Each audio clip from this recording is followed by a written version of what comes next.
Hello बच्चों, welcome to के science academy.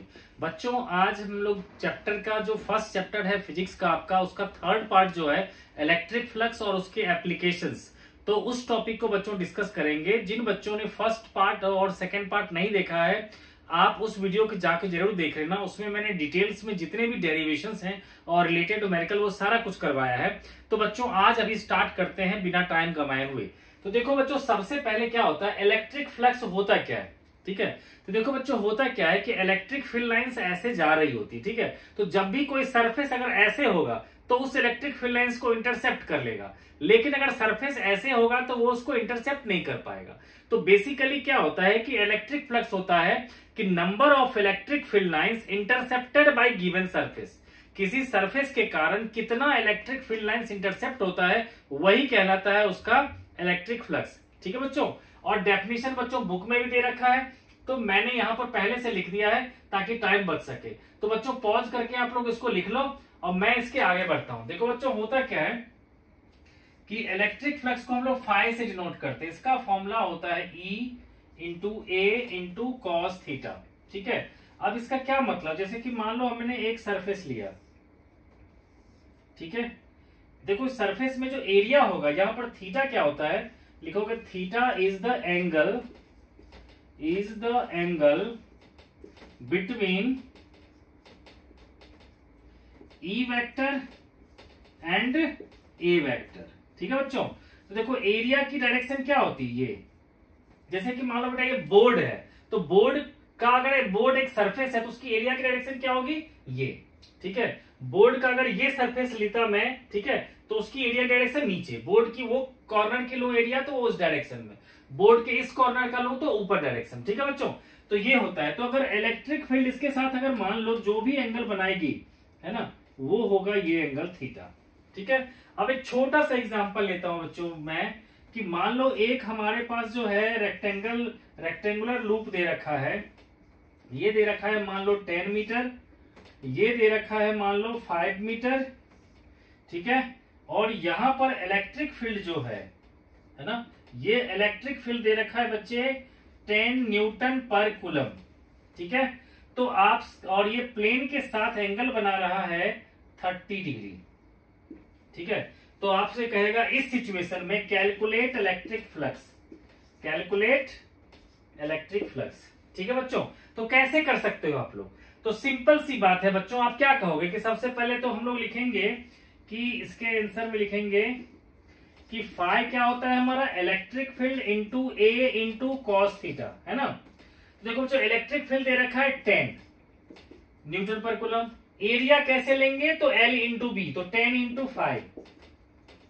अब देखो बेटा, हमें कॉस थीटा लेना है, तो थीटा कौन सा एंगल होता है, जो प्लेन की परपेंडिकुलर जो हो, जो सरफेस का जो परपेंडिकुलर इलेक्ट्रिक फील्ड के साथ बनाएगा, तो वो क्या होगा, वो होगा हमारा 60 डिग्री, ना कि 30, क्योंकि 30 डिग्री किसके साथ बन रहा है, प्लेन के साथ। तो यहां लेंगे हम लोग कॉस 60 डिग्री, कॉस 60 मतलब 1/2।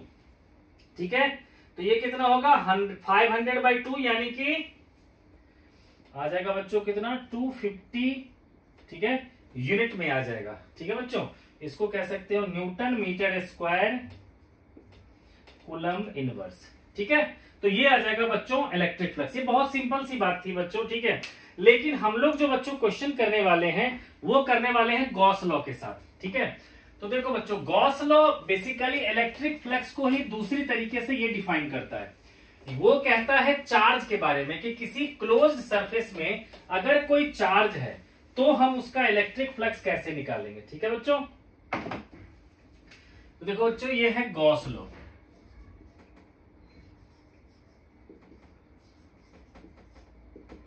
इसका कहना है electric flux linked with any close loop, electric flux linked with any closed loop, any closed loop is 1/epsilon naught times charge enclosed, charge enclosed by loop, by that loop। ठीक है बच्चों, यानी कि किसी भी सरफेस के कारण, ठीक है ना बच्चों, कि जैसे कि किसी क्लोज लूप के अबाउट जो हमें इलेक्ट्रिक फ्लक्स निकालना होगा, तो ये बताएगा कि कितना चार्ज एनक्लोज्ड है, दैट बाय एप्सिलॉन नॉट। ठीक है बच्चों, इसका अगर बच्चों मैं एग्जांपल ले लूं, तो जैसे कि मान लो ये सरफेस है, इसमें है 2 कूलम, ये है -3 कूलम, ये है +5 कूलम। कहेगा इसके अबाउट फ्लक्स कितना होगा, तो क्या कहोगे आप, 1/ε0 टाइम्स टोटल कितना 2 - 3 + 5 है ना, तो क्या आ जाएगा 4। ठीक है, इतना यूनिट आ जाएगा। ठीक है ना बच्चों, ठीक है, जो भी चार्ज होगा इस तरह से हम लोग ले सकते हैं। ठीक है बच्चों, तो इसी में क्या होगा बेटा, दूसरा हम एग्जांपल लेते हैं जो एनसीईआरटी का बैक एक्सरसाइज में पूछ रहा है, कि क्या रखा है कि अगर मान लो एक क्यूब है, बल्कि एक स्क्वायर है जिसकी एज लेंथ है a। ठीक है बच्चों, ये भी मान के चलो बच्चों a है, ये भी मान के चलो a है, ये भी a है। ठीक है, उसे दिख तो नहीं रहा होगा आपको, लेकिन मान के चलो बच्चों कि एक स्क्वायर है जिसकी एज लेंथ है a। डायग्राम से नहीं पता चल रहा है बच्चे, लेकिन ये भी मान के चलो ये a ही है। ठीक है, अब क्या रखा है, इसके सेंटर से a/2 डिस्टेंस पे एक चार्ज q को रख दिया गया है। तो पूछ रहा है इस स्क्वायर सरफेस के कारण इलेक्ट्रिक फ्लक्स कितना होगा। ठीक है, तो ऐसे में देखो बच्चे, हमारे पास जो फ्लक्स का फॉर्मूला होता है वो क्या होता है, चार्ज के लिए charge enclosed by epsilon not. लेकिन ये सरफेस हमारा ऐसे है और चार्ज हमारा यहां पर है, तो अभी तो इनक्लोज हुआ नहीं है, तो क्या करेंगे हम, इसको इनक्लोज करने के लिए एक सरफेस ऊपर से लेंगे, एक सरफेस यहां से लेंगे, एक सरफेस यहां से लेंगे, एक सरफेस यहां से लेंगे और एक सरफेस यहां से लेंगे। ठीक है बच्चों, तो कैसा बन जाएगा फिर डायग्राम, तब बन जाएगा अगर हमने ऐसे 6 फेसेस को मिला दिया, तब जो है हमारा डायग्राम कुछ इस तरह से बन जाएगा। तब ये Q चार्ज जो है, देखो यहां से a/2, यहां से a/2। ठीक है, तो ये आ गया हमारा Q। तो अब कह सकते हो कि अब ये चार्ज क्या है, एनक्लोज्ड। ठीक है, तो अब जो फ्लक्स होगा हमारा, फ्लक्स टोटल जो होगा वो कितना होगा, Q/ε0। लेकिन ये कितने फेसेस के कारण आया है, तो ऐसे 6 फेसेस मिलके आया है। तो मैं लिख सकता हूं 6 × स्मॉल फाइ, ये हो जाएगा Q/ε0। तो फाइ क्या हो जाएगा बच्चों, Q/6ε0 है ना। ये निकल जाएगा बच्चों रिलेशन किसी एक सरफेस के कारण। ठीक है बच्चों, जिसको अगर नहीं दिख रहा होगा तो समझ लेना बेटा कि एक फेस की, देखो 6 फेसेस के कारण कितना है, Q/ε0। तो 1 फेस के कारण आ जाएगा बच्चों Q/6ε0। ठीक है, ओके बच्चों, तो ये तो हो गया चार्ज की बात। ओके बच्चों, अब क्या है कि बच्चों अभी आप लोगों ने देख लिया था कि इलेक्ट्रिक फ्लक्स का फॉर्मूला होता है इलेक्ट्रिक फील्ड एरिया और cos थीटा के साथ, दूसरा आया आपका चार्ज एनक्लोज्ड बाय ε0 के साथ। ठीक है बच्चों, तो अब दोनों को हम लोग कंबाइन कर देते हैं। ठीक है बच्चा, पहला था हमारा E.ds। जब किसी क्लोज सरफेस की बात करते हैं तो फाइ का फॉर्मूला होता है EDS। ठीक है बच्चों, और दूसरा हमारा आया फाइ का फॉर्मूला चार्ज एनक्लोज्ड बाय ε0। ठीक है, तो दोनों को हम लोग बच्चों इक्वेट कर दें तो ये बन जाएगा हमारा इलेक्ट्रिक फ्लक्स का आपस में रिलेशन। ठीक है, तो अब देखो बच्चों, इलेक्ट्रिक फ्लक्स का रिलेशन हम लोग कब, कौन सा, कब इसको यूज करेंगे, कब इसको यूज करेंगे। ठीक है, तो उसको बच्चों डिटेल्स में बताता हूं। देखो ये वाला हम लोग तब यूज करेंगे जब हमें इलेक्ट्रिक फील्ड दे रखा होगा। ठीक है, तो हम इसको यूज करेंगे, लेकिन जब चार्ज दे रखा होगा तो हम इसको यूज करेंगे। ठीक है बच्चों, तो इसके लिए बेटा एनसीईआरटी का कुछ क्वेश्चंस है, तो आप लोग देख लेना बुक में, बहुत ही अच्छा क्वेश्चन है ये। इसमें क्या कह रहा है बेटा कि ये देखो, यहां एक दे रखा है क्यूब,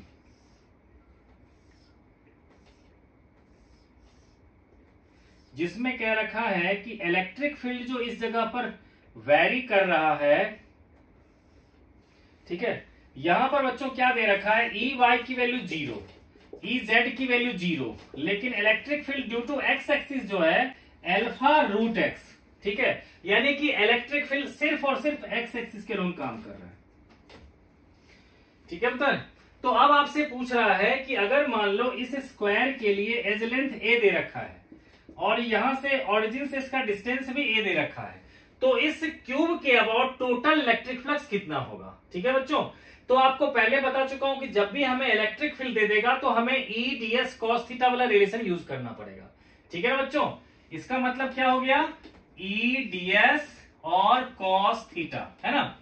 तो अब देखो बच्चों, आपको पहले बता चुका हूं कि जो भी सरफेस, जैसे ये बोर्ड है, तो इसकी एरिया की डायरेक्शन क्या होगा, इसके परपेंडिकुलर। ठीक है, तो बच्चों मैं कोई एग्जांपल ले लेता हूं, कोई बुक का एग्जांपल ले लेता हूं। ठीक है बच्चों, तो देखो बेटा जैसे कि ये है, एक तरह से सोचो कि ये एक क्यूब है ना, तो इसमें जो 6 फेसेस हैं, ठीक है, उसमें से मान लो ये है एक्स एक्सिस। ठीक है, तो देखो ये जो सरफेस है इसकी एरिया की डायरेक्शन इधर, इलेक्ट्रिक फील्ड एक्स एक्सिस की तरफ है ना, तो दोनों के बीच का एंगल क्या होगा, cos 90 0। इस सरफेस को देखो एरिया इधर है, इलेक्ट्रिक फील्ड इधर है, तो cos 90 0। इस सरफेस के लिए देखो एरिया इधर है, इलेक्ट्रिक फील्ड इधर है, तो cos 90 0। ठीक है, नीचे वाले सरफेस को देखो एरिया नीचे है, इलेक्ट्रिक फील्ड इधर है, तो cos 90 0। ठीक है ना, तो बचा किसके लिए, इसके लिए देखो, तो इसके लिए एरिया भी इसी डायरेक्शन में है, इलेक्ट्रिक फील्ड भी इसी डायरेक्शन में है, तो यहां आ जाएगा area into electric field into cos 0।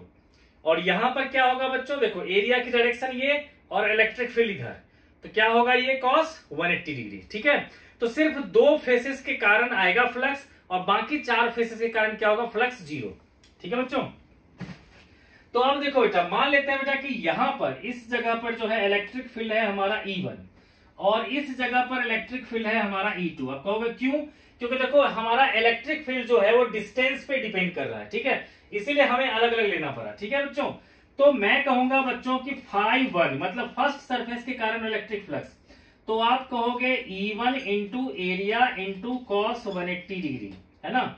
इसी तरह से बच्चों φ2 की बात कर लू मैं, जो सेकेंड सरफेस है उसके कारण बच्चों φ की वैल्यू क्या होगी, तो ये लिखोगे आप लोग E2 into area into cos 0 degree, है ना।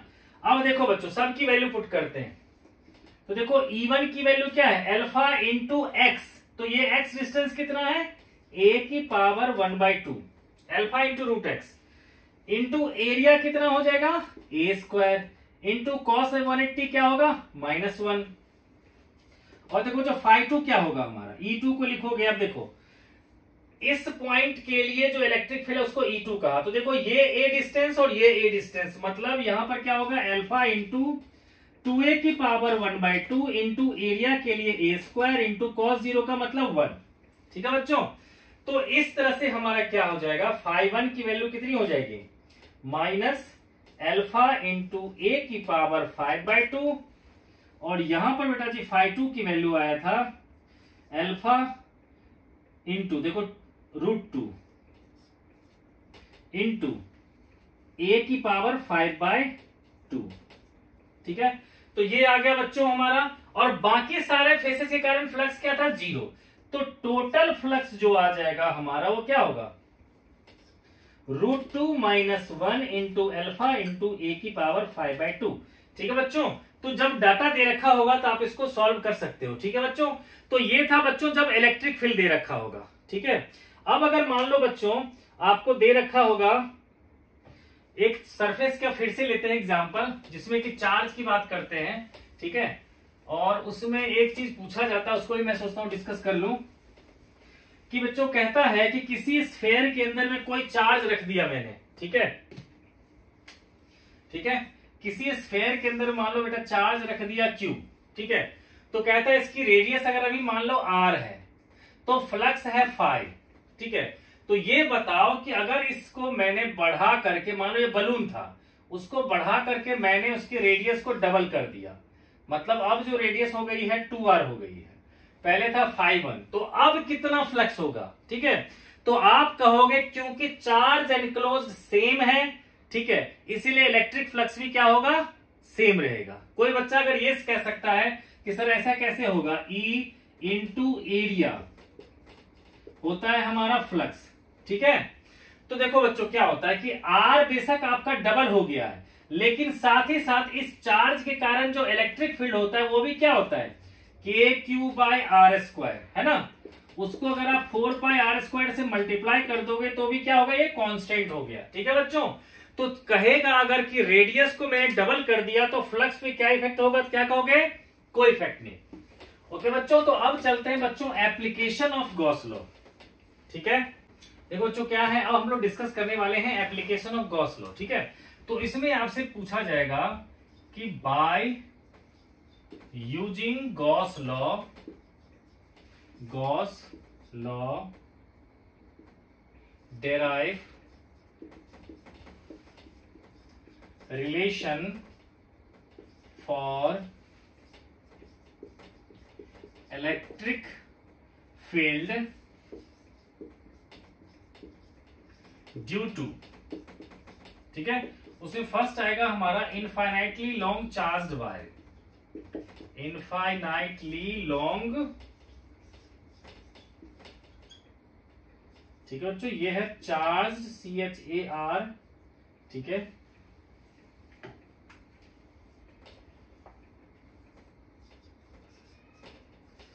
Charged wire. सेकेंड आएगा बच्चों infinitely long thin sheet. Third आएगा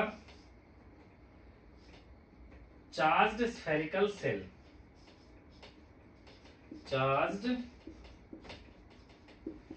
स्फेरिकल सेल, ठीक है बच्चों। तो बच्चों पहले मैं इसी को कर दूंगा, ठीक है, और उसके बाद बच्चों इन दोनों का मैं कर देता हूं, ठीक है।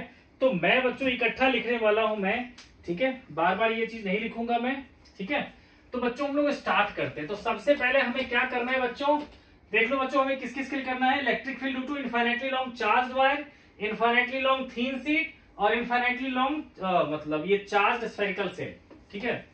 तो बच्चों क्वेश्चन ये पूछा जाएगा आपसे कि by using Gauss law derive relation for the electric field due to charged spherical shell, ठीक है। क्या लिया बच्चों, due to charged spherical shell, ठीक है। और इसमें अलग अलग केस आएगा। A part when point is inside, when point is inside. फिर बी पार्ट में आएगा on the surface.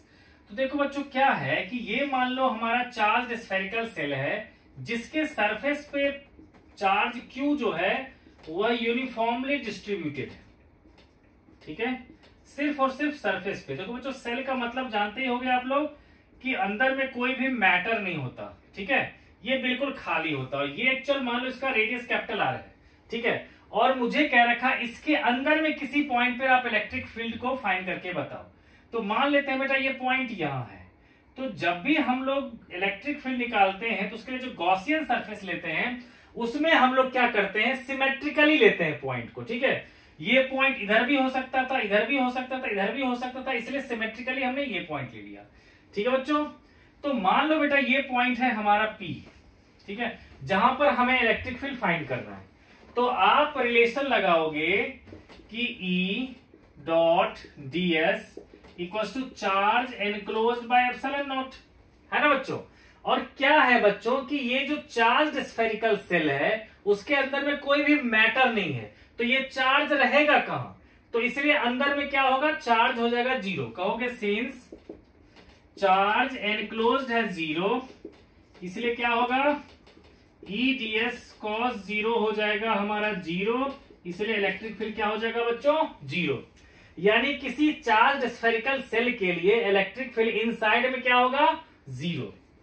B part on the surface, on the surface, ठीक है बच्चों।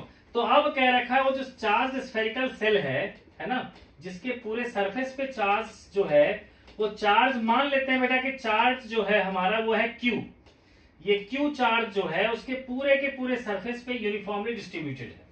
तो अब मान लो हमें कह रखा ये पॉइंट ले लो P, इसी पॉइंट P पे इस बार फिर से आप इलेक्ट्रिक फील्ड को निकालो। तो देखो बच्चों क्या होता है कि किसी भी जो हम लोग जब सरफेस की एरिया की बात करते हैं तो क्या होता है हमारा, हमेशा नॉर्मल होता है, ठीक है। तो यानी कि इसकी एरिया की डायरेक्शन क्या होगी, ऐसी।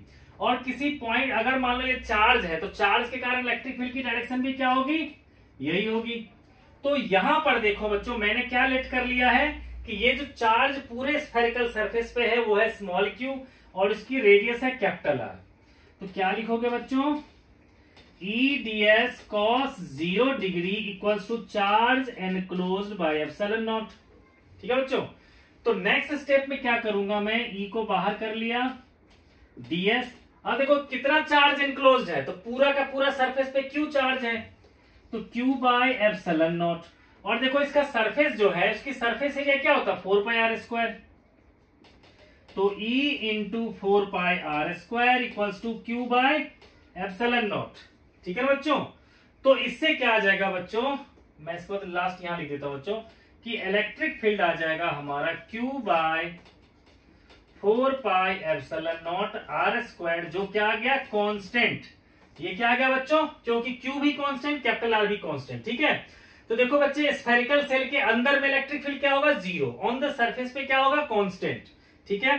तो अब बच्चों इसमें थर्ड केस बचा हुआ है, वो है आउटसाइड द सेल। तो बच्चों मैं उसको करता हूं, आप लोग इसको पॉज करके नोट डाउन कर लेना। ठीक है। तो बच्चों अब क्या है कि हमें जो पॉइंट लेने हैं वो लेने हैं इस स्फेरिकल सेल से बाहर। ठीक है। तो अब देखो स्फेरिकल सेल से जब बाहर लेंगे हम लोग, तो किस तरह से ये काम करता है। थर्ड है part, when point is outside the cell. ठीक है बच्चों। तो देखो बच्चों, ये रहा हमारा चार्ज स्फेरिकल सेल, जिसपे आप लोगों ने कहा कि सर क्यू चार्ज जो है वो यूनिफॉर्मली डिस्ट्रीब्यूटेड है, और जैसे फुटबॉल के अंदर में कोई भी मैटर नहीं होता, मेनली एयर होता है, तो उसी तरह से यहाँ पर कोई चार्ज अंदर में नहीं है, और इसकी रेडियस कैपिटल आर है। लेकिन इस बार जो हमें पॉइंट लेना है बच्चों, ये पॉइंट ले लिया पी। ठीक है। तो ये पॉइंट इधर भी हो सकता है, इधर भी हो सकता है, कहीं भी हो सकता है ना, इस तरह से ले लिया। ठीक है। तो जिसकी रेडियस मैंने लेट कर लिया कि ये रेडियस क्या है स्मॉल आर, क्योंकि वेरिएबल है। अब देखो बच्चों, आपको पता ही है कि एरिया की डायरेक्शन क्या होता है, हमेशा रेडियली, है ना। इलेक्ट्रिक फील्ड भी क्या होगा, इसी डायरेक्शन में। तो आप लोग क्या लिख सकते हो यहां पर कि E ds cos 0 degree equals to charge enclosed by epsilon naught. E को बाहर किया, ds लिखा बच्चों। देखो अब यहां पर टोटल चार्ज कितना इनक्लोज है, तो जितना चार्ज पहले जो इनक्लोज था हमारा उतना ही है। इसके सरफेस पे जितना है वो सब का सब इस स्फेयर के अंदर आ गया, इसलिए वो चार्ज क्या लेंगे Q बाय एप्सिलॉन नॉट। अब देखो बच्चों क्या होगा, E into 4 pi small r square, ये बच्चों पाई लिखा है, Q बाय एप्सिलॉन नॉट। इसलिए बच्चों क्या हो जाएगा, इसके बाद E हो जाएगा हमारा Q by 4 pi epsilon naught r square. ठीक है। जो किसका फॉर्मूला होता है, electric field due to point charge, है ना। ये किसके लिए फॉर्मूला होता है, electric field due to point charge. ठीक है।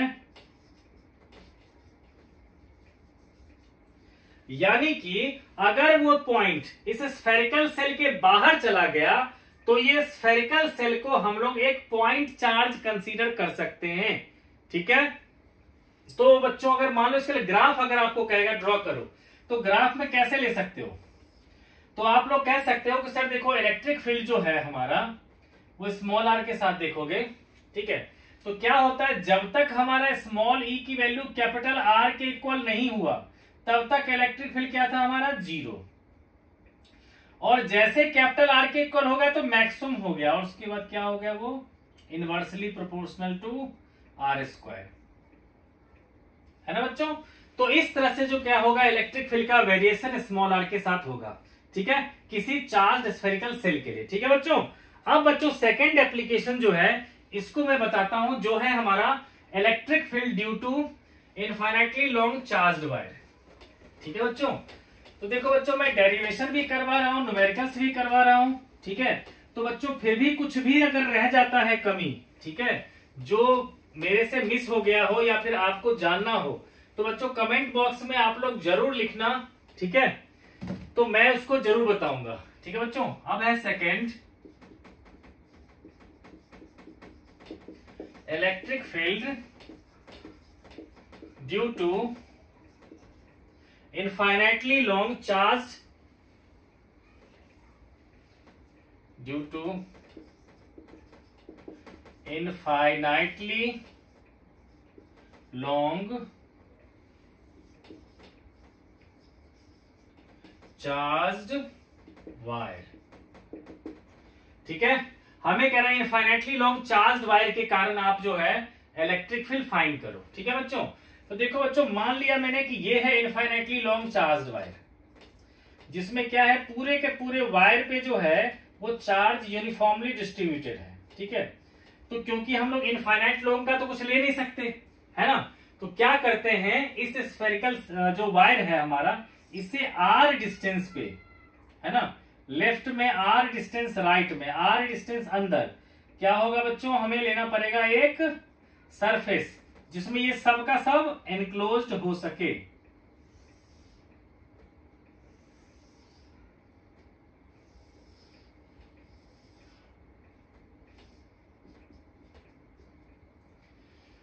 ठीक है बच्चों, तो ये जो हमारा पॉइंट है इसको यहां तक एक्सटेंड कर देते हैं, मान लो। ठीक है, तो देखो बच्चों क्या था कि अगर मान लो बेटा ये डस्टर था हमारा पॉइंट चार्ज, इससे आर इधर भी, आर इधर भी, आर इधर भी, आर इधर भी, हर तरफ हो सकता है। तो अगर इस पॉइंट को ज्वाइन करोगे तो एक रिंग बनेगा, इसी तरह से ये इधर भी रिंग बनेगा, इसी तरह से इधर भी रिंग बनेगा, यानी कि पूरा का पूरा क्या होगा, एक हॉलो सिलेंडर बन जाएगा हमारा, ये इनफाइनाइटली चार्ज वायर के कारण। ठीक है, अगर हमें किसी पॉइंट पर इलेक्ट्रिक फील्ड निकालना है, ठीक है, तो हम लोग क्या करेंगे बच्चों कि इस वायर के कुछ पोर्शन को लेकर के चेक कर लेंगे। ठीक है, और उसके बाद हम इमेजिन कर लेंगे कि क्या हो सकता है। ठीक है, तो क्या करते हैं बच्चों, सबसे पहले लिखते हैं इसके आंसर में कि let us consider a uniformly charged wire, a uniformly charged wire of linear charge density, of linear charge density lambda। ठीक है, ठीक है, अब क्या होगा बेटा, हमने क्या कर लिया है कि एल लेंथ को हमने अपनी तरफ से ले लिया। ठीक है, अब कर सकते हैं, let we take a Gaussian surface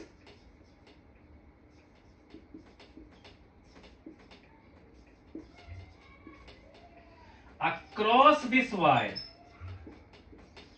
across this wire at distance small r of length L। ठीक है ना, हमने क्या किया, L लेंथ का ले लिया है, जो कि R डिस्टेंस इधर और R डिस्टेंस इधर है। ठीक है ना बच्चों, तो अब बच्चों क्या होगा कि हम लोग बात करेंगे, देखो, तो जब भी हम फ्लक्स की बात करते हैं तो क्या करते हैं बच्चों, हम लोग लिखते हैं सरफेस के कारण। ठीक है, तो देखो यहां पर जो हमारा चार्ज्ड वायर है, उस चार्ज्ड वायर के कारण, जैसे कि मान लो ये चार्ज्ड वायर है, इस पर पॉजिटिव चार्ज है, तो यहां से फील्ड इधर, यहां से फील्ड इधर, यहां से फील्ड इधर। ठीक है, तो हमने क्या करना है बच्चों को, देखो तीन सरफेस लेंगे, ये सरफेस जो क्रॉस सेक्शन है, इसकी देखो बच्चों एरिया क्या है, ऊपर, तो इसको मैं फर्स्ट सरफेस ले लेता हूं। ये सरफेस, इसकी एरिया देखो क्या है, नीचे की तरफ, इसको लिख लिया मैंने सेकेंड सरफेस। और तीसरा सरफेस क्या है, लैटरल सरफेस। ठीक है, इसकी एरिया क्या होगा, रेडियली आउटवर्ड, है ना। अब देखो बच्चों, इलेक्ट्रिक फील्ड क्या बताया था, हमेशा वायर से रेडियली बाहर की तरफ जाता रहेगा। ठीक है, तो यानी कि यहां पर इलेक्ट्रिक फील्ड की डायरेक्शन क्या होगी, ये, यहां भी इलेक्ट्रिक फील्ड की डायरेक्शन क्या होगी, ये, और यहां भी इलेक्ट्रिक फील्ड की डायरेक्शन क्या होगी, ये, है ना। तो देखो बच्चों, पहले फर्स्ट सरफेस की बात करते हैं, तो यहां भी क्या होगा, इलेक्ट्रिक फील्ड और एरिया के बीच का एंगल कितना होगा, 90 डिग्री।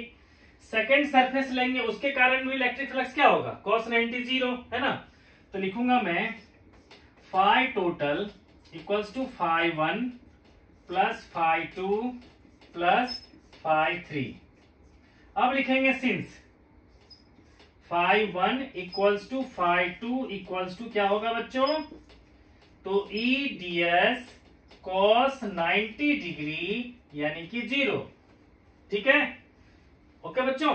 अब बेटा मैं बात करूंगा सिर्फ फाई 3 की, तो फाई 3 जो होगा वो क्या होगा हमारा, ई डी एस कॉस 0 डिग्री। ठीक है, अब देखो बेटा फाई 3 जो होना चाहिए, होना क्या चाहिए था,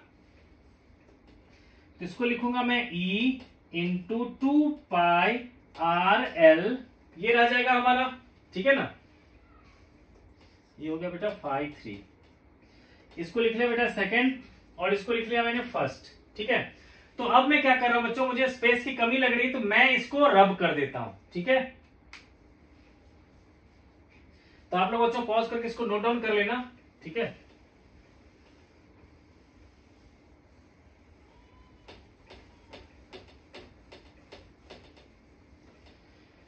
तो देखो बच्चों होगा क्या हमारा, ठीक है, मैं यहां से लिखूंगा।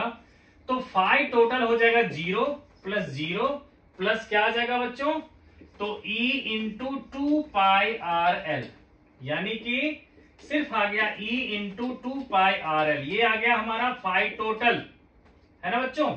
इसको लिख लिया थर्ड।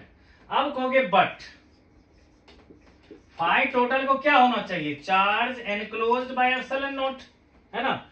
अब देखो इसके यूनिट लेंथ में, इस वायर के यूनिट लेंथ में लैम्डा चार्ज था, क्योंकि हमने पहले लेट कर लिया है लैम्डा चार्ज डेंसिटी, ठीक है। तो इसके यूनिट लेंथ में लैम्डा चार्ज था, तो एल लेंथ में कितना चार्ज हो जाएगा, तो ये होगा lambda into L by epsilon naught, है ना।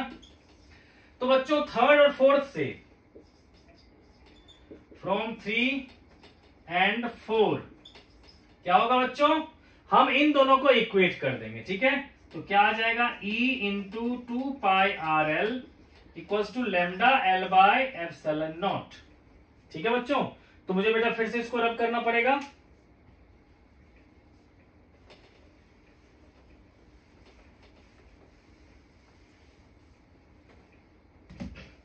तो क्या आ जाएगा, देखो L और L तो कैंसिल ही हो जाएगा, तो इलेक्ट्रिक फील्ड आ जाएगा लैम्डा बाय 2π_r, है ना बच्चों। ये आ गया हमारा इलेक्ट्रिक फील्ड का। अगर इसमें कह दिया इसका ग्राफ ड्रॉ करो तो कैसे होगा बच्चों ग्राफ, तो देखो इलेक्ट्रिक फील्ड और आर एक दूसरे का क्या है, इनवर्सली प्रोपोर्शनल, तो ये क्या हो जाएगा, रेक्टेंगुलर हाइपरबोला बन जाएगा, ठीक है बच्चों। तो ये आ गया हमारा electric field due to infinitely long charged wire, ठीक है। अब लेते हैं बच्चों electric field due to infinitely long thin sheet, ठीक है बच्चों। बेटा पॉज करके नोट डाउन कर लेना, मैं आगे बढ़ रहा हूं। अब जैसे बच्चों इनफाइनाइटली लॉन्ग चार्ज्ड वायर के लिए हमने लीनियर चार्ज डेंसिटी लिया था, क्योंकि उसमें लेंथ में चार्ज था, तो अब हम लोग लेंगे सरफेस चार्ज डेंसिटी, ठीक है बच्चों। तो हमारा जो है बेटा जी थर्ड है electric field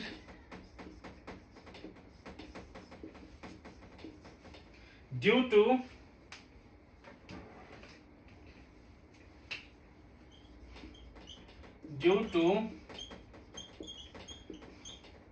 infinitely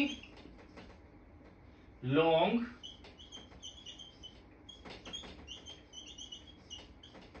charged sheet, ठीक है बच्चों। हमें इलेक्ट्रिक फील्ड फाइंड करना है इनफाइनाइटली लॉन्ग चार्ज शीट, ठीक है बच्चों। तो देखो बच्चों मैंने जो है एक चार्ज शीट बच्चों इस तरह से ले लिया, ठीक है। तो देखो इसमें क्या है कि पूरे सरफेस पे क्या है कि चार्ज इसका जो है पूरे सरफेस पे फैला हुआ है, और वो जो यूनिट एरिया में चार्ज फैला हुआ है उसको हम लोग क्या कहते हैं बच्चों, सरफेस चार्ज डेंसिटी, और उसको हम लोग लेट कर लेते हैं कि वो सरफेस चार्ज डेंसिटी कितना है, sigma,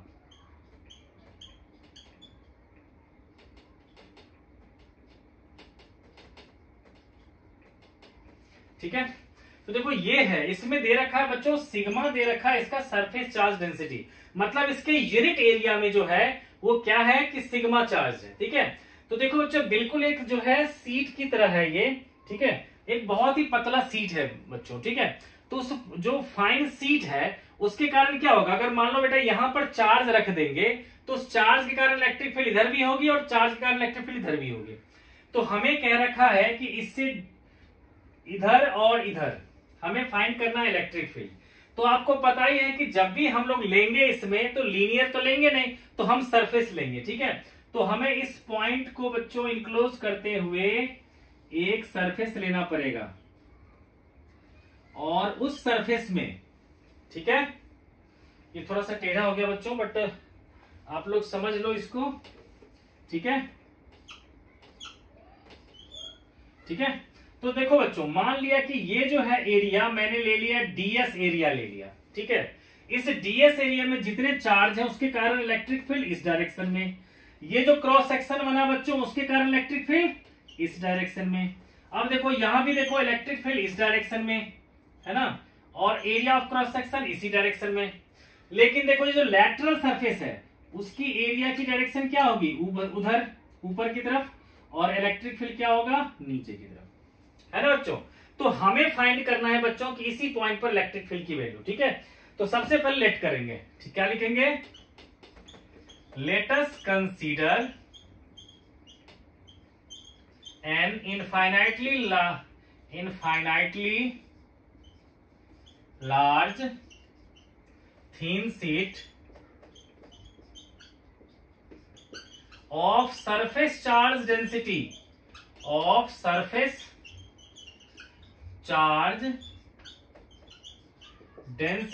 sigma, of surface charge density sigma, ठीक है। then we have to find electric field about it, ठीक है बच्चों। तो अभी देखो फिर से क्या लिखेंगे बच्चों कि फाई टोटल जो होगा हमारा वो होगा phi 1 plus phi 2 plus phi 3, ठीक है बच्चों। क्रॉस सेक्शन सरफेस के लिए फर्स्ट, क्रॉस सेक्शन सरफेस हमारा क्या होगा, सेकेंड, और लैटरल सरफेस क्या ले लिया बच्चों, थर्ड। ये जो सरफेस ले लिया मैंने थर्ड ले लिया, ठीक है। तो अब देखो बच्चों यहां पर क्या है कि फाई 3 की वैल्यू आप अलग से निकाल सकते हो कि फाई 3 में देखोगे बच्चों तो क्या होगा कि ई डीएस कॉस 90 डिग्री। क्यों, क्योंकि इलेक्ट्रिक फील्ड तो राइट डायरेक्शन में जा रहा है और एरिया क्या हो गया ऊपर की तरफ, है ना, इसलिए क्या होगा ये 0, ठीक है। तो बच्चों यहां पर देखो, यहां इलेक्ट्रिक फील्ड और एरिया सेम डायरेक्शन, वहां भी इलेक्ट्रिक फील्ड और एरिया सेम डायरेक्शन, तो क्या लिखोगे इसको, ई डीएस कॉस 0 डिग्री प्लस ई डीएस कॉस 0 डिग्री, यानी कि 2EDS। ये आ गया बच्चों हमारा net electric field, net electric flux, ठीक है। अब आप कह सकते हो बट फाई टोटल क्या होता है बच्चों, तो charge enclosed by epsilon naught, है ना। और देखो बच्चों चार्ज एनक्लोज क्या होगा, तो यूनिट एरिया में चार्ज था सिग्मा, तो डीएस एरिया में चार्ज कितना होगा, तो sigma into DS bye epsilon not, ये हो गया बच्चों, ठीक है। तो ये हो गया फर्स्ट और सेकंड, ठीक है। तो हम लोग क्या करेंगे बच्चों, फ्रॉम फर्स्ट एंड सेकंड लिख लेते हैं, ठीक है। तो बच्चों इधर जगह नहीं है तो मैं इधर लिख लेता हूं, therefore from first and second 2EDS equals to हो गया sigma ds by epsilon naught, तो ds ds कैंसिल, तो इलेक्ट्रिक फील्ड कितना आ गया, सिग्मा बाय 2 एप्सिलॉन नॉट, ठीक है बच्चों। तो ये क्या आ गया हमारा electric field due to thin sheet, है ना, और ये इलेक्ट्रिक फील्ड क्या आ गया बच्चों, सिग्मा बाय 2 एप्सिलॉन नॉट, यहां भी लिख दिया वहां भी लिख दिया फॉर्मूला। दूसरी बात देखो इसमें कहीं भी आर नहीं आया, यानी कि ये क्या हो गया, uniform electric field, uniform electric field, ठीक है। तो देखो बच्चों अब क्या होगा बेटा कि इससे रिलेटेड जो है कुछ न्यूमेरिकल्स आते हैं छोटे मोटे, और कैपेसिटर में भी इसकी जरूरत पड़ती है। तो बच्चों मैं उससे रिलेटेड क्वेश्चन करवाता हूं एक आपको, ठीक है। मेरे ख्याल से आपको ये क्लियर हो गया होगा। अगर कुछ डाउट रह गया बेटा तो क्वेश्चन आप लोग पूछ सकते हो कमेंट बॉक्स में, ठीक है। तो मैं आगे बढ़ रहा हूं अभी।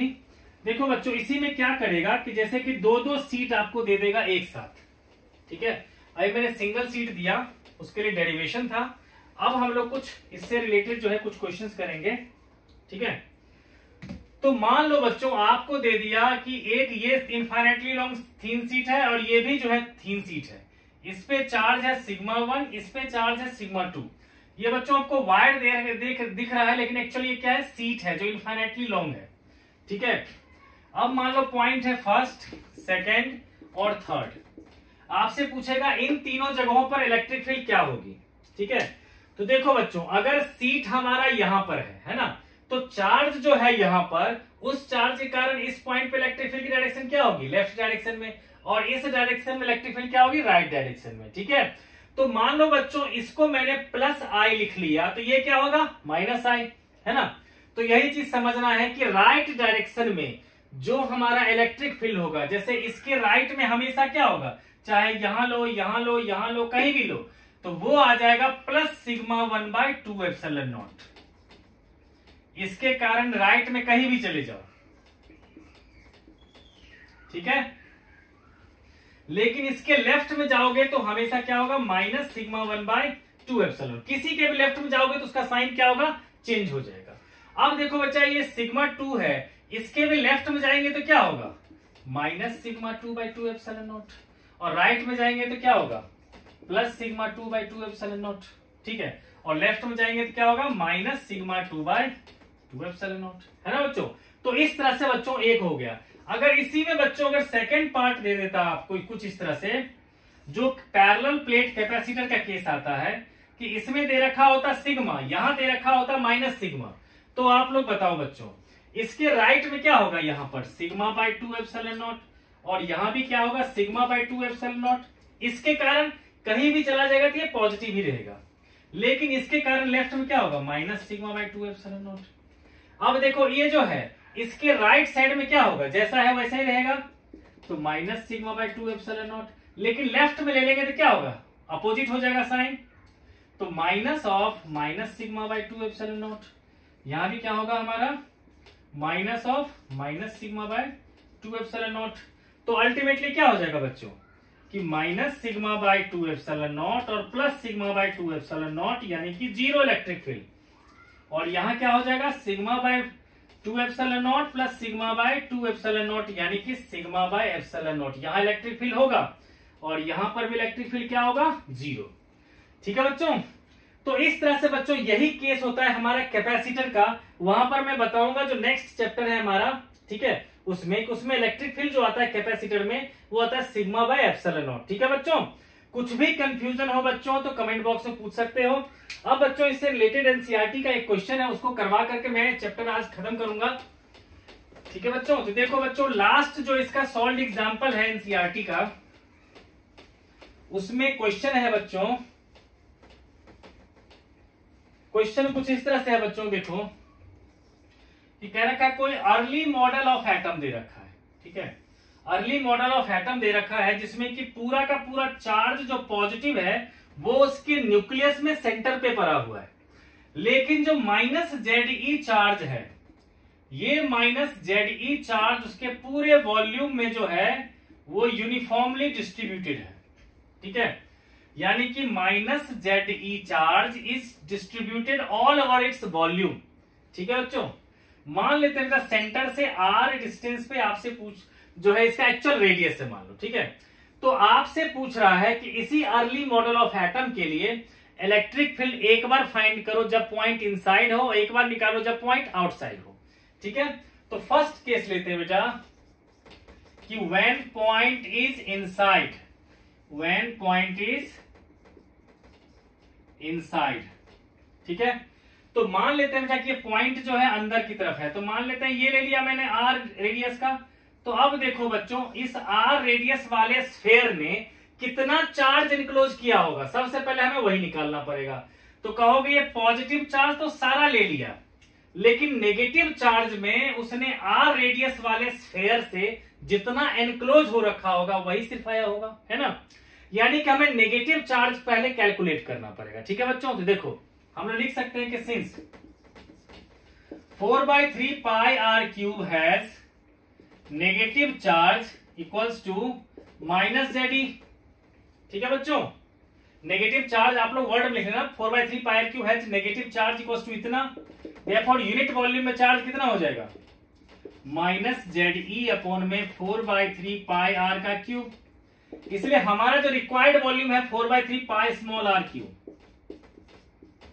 उसमें कितना हो जाएगा, तो बच्चों क्या हो जाएगा उसमें, इसको मैं मल्टीप्लाई करना पड़ेगा। तो माइनस जेड ई अपॉन में 4/3 पाई आर का क्यूब इंटू 4/3 पाई आर का क्यूब। तो क्या आ जाएगा बच्चों, minus z e into r cube by capital r cube. ये हो गया negative charge enclosed, negative charge ये आ जाएगा बच्चों, ठीक है। और पॉजिटिव चार्ज कितना है, पॉजिटिव चार्ज जो इस स्फेयर ने इनक्लोज किया वो पूरा का पूरा जेड ई है, ठीक है ना बच्चों। तो टोटल चार्ज एनक्लोज कितना हो जाएगा, टोटल चार्ज एनक्लोज्ड, तो आप लोग क्या कहोगे, ये जेड ई और ये minus z e into small r cube upon में कैपिटल आर का क्यूब। ओके बच्चों, तो ये आ गया हमारा चार्ज एनक्लोज्ड। अब देखो बच्चों हम लोग गॉस लॉ लगाते हैं, क्या कहेंगे हम लोग कि ई ds cos 0 डिग्री, क्योंकि बच्चों चार्ज के कारण इलेक्ट्रिक फील्ड क्या होगा, रेडियली होगा हर डायरेक्शन में, है ना, इसीलिए। तो दिस इज इक्वल टू क्या कहेंगे, charge enclosed by epsilon naught, ठीक है ना बच्चों। यानी कि E को बाहर कर लूं ds और चार्ज एनक्लोज को क्या लिखूंगा मैं 1/ε0, बल्कि जेड ई कॉमन ले लेता हूं तो आ जाएगा 1 minus small r cube by capital r cube, है ना। तो देखो E इंटू 4πr², ठीक है बच्चों, दिस इज इक्वल्स टू आ गया हमारा ये। तो देखो बच्चों क्या हो जाएगा हमारा जेड ई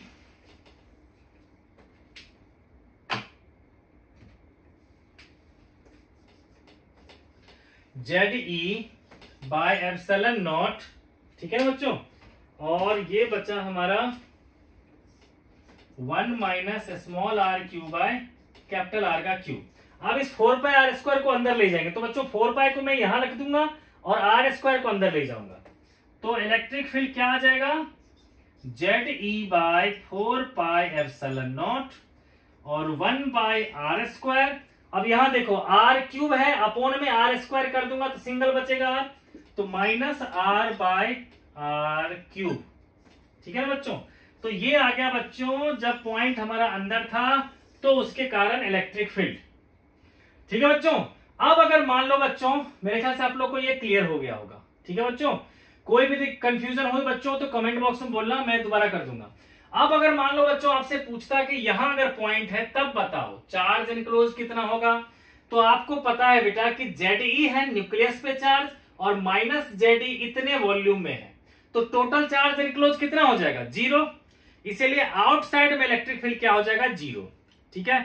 तो देखो बच्चों मैंने जो है इसमें टॉपिक सारा कवर कर लिया है फर्स्ट चैप्टर का, और रिलेटेड डेरिवेशन और न्यूमेरिकल्स भी करवा दिया है।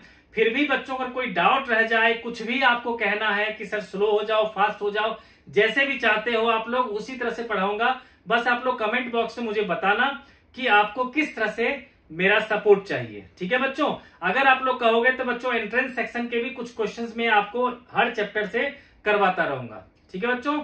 तो आप मेरे चैनल को सब्सक्राइब कर लो। हम लोग मिलते हैं बच्चों नेक्स्ट चैप्टर में।